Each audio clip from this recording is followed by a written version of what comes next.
Shalom peuple de Dieu, par la grâce de Dieu nous sommes encore venus ce soir parler de la part du Seigneur. Nous voulons lire le livre de Juges chapitre 15 verset 14. Le livre de Juges chapitre 15 verset 14 nous parle d'un homme qui avait reçu un don. Un homme qui avait une mission, un don que Dieu avait consacré dès le sein de sa mère pour accomplir sa volonté.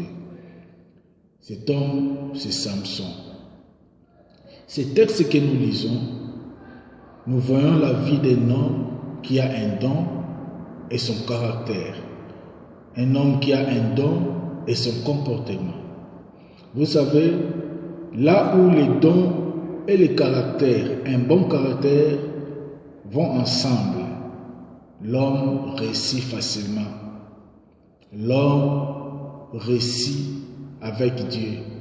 Mais là où les dons et les caractères, où le comportement de l'homme ne se marie pas, ne se négocie pas, l'homme a un don, il a un mauvais caractère, il y a toujours les dérives de la personne. C'est pour cela, si vous lisez les livres des juges, vous allez voir beaucoup de gens, Dieu les avait appelés, Dieu les a utilisés abondamment, puissamment.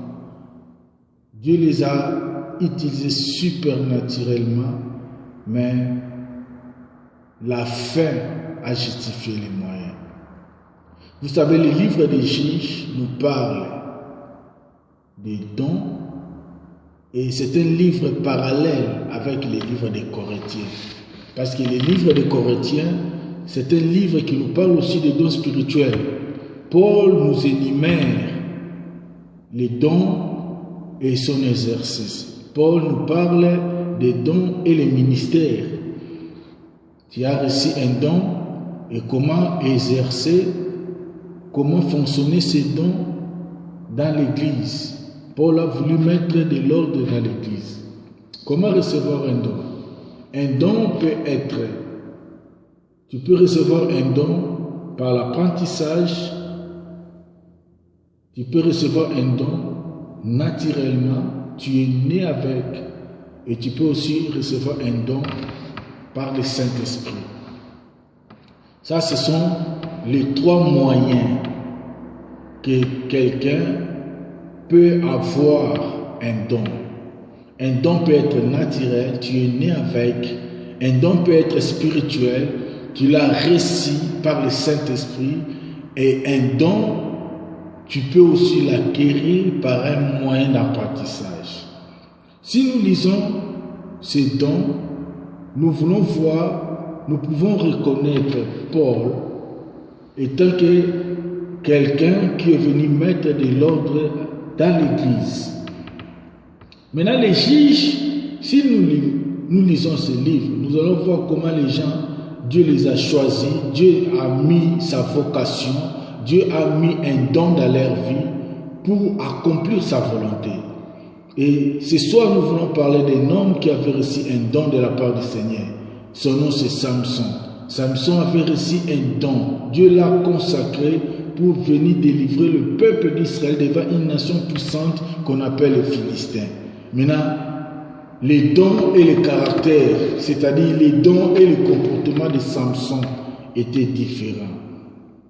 Ce soir, si tu as reçu quelque chose de la part de Dieu, mon frère, tu dois contrôler ton caractère, tu dois contrôler ton comportement. Parce que beaucoup de gens aujourd'hui, ce n'est pas à cause, la faute n'est pas de Dieu, mais la faute sur eux-mêmes, leur comportement. Et quelqu'un qui reçoit un don, mais il a un mauvais caractère, il ne sait pas vivre dans la société. Comment tu peux accomplir, comment ces dons peuvent devenir une bénédiction pour toi.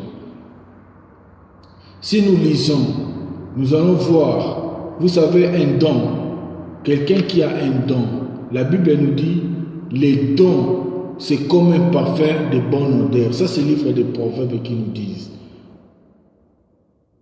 Les dons, c'est comme des parfums de bonne odeur. Quand il y a un don, tu peux faire quelque chose facilement, là où d'autres peuvent faire difficilement. Toi, tu peux le faire facilement. Un don amène le succès dans la vie de quelqu'un. Un don amène la victoire. Les dons amènent toujours la gloire. Et vous savez, quelqu'un qui a un don, il est comme une étoile brillante. Les dons suscitent toujours des combats dans la vie de quelqu'un. Samson a été haï. Dans ce verset, nous voyons sa famille rejetée. Sa famille l'a rejeté. Sa famille l'a vendu à cause de ce don qu'il a reçu de la part du Seigneur. Mais je vais te dire ce soir, laisse-toi conduire par le Saint-Esprit. La Bible nous dit, quand le Saint-Esprit est venu dans la vie de Samson,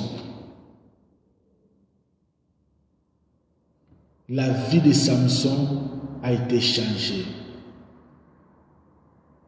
Tout ce que la famille a fait dans la vie de Samson était devenu nul. Je ne sais pas, tu souffres de quoi ce soir ou ce matin. Cela dépend de l'heure que tu me reçois. Laisse-toi conduire par le Saint-Esprit. Le Saint-Esprit viendra libérer ta vie. Moi, j'aime bien ce texte. Quelqu'un qui a été lié avec des liens de famille. La famille l'a rejeté. La famille l'a vanni chez les sorciers. Mais quand le Saint-Esprit est venu, le Saint-Esprit a brisé les liens. Le Saint-Esprit a changé la vie de quelqu'un. Qu'est-ce qui te tourmente aujourd'hui? Qu'est-ce qui te fait pleurer? Peut-être tu es victime de ta famille. Tu es victime. Il y a des choses qui t'arrivent, qui te compliquent la vie. Ce soir, la Bible nous dit, quand le Saint-Esprit saisit la vie de Samson, Samson était devenu très fort, très fort, très fort. Aujourd'hui, laisse-toi conduire par le Saint-Esprit. Quand le Saint-Esprit viendra dans ta vie, tous les liens de famille, tous les liens de malédiction, tous les liens de pauvreté, tous les liens héréditaires qui te bloquaient, qui compliquaient ta vie, cela va tomber au nom de Jésus. Et que cela tombe maintenant au nom de Jésus dans ta vie. Que ta vie change. C'est Dieu qui a donné la victoire à Samson. Que ce soit qui te donne aussi la victoire. Le Saint-Esprit qui a travaillé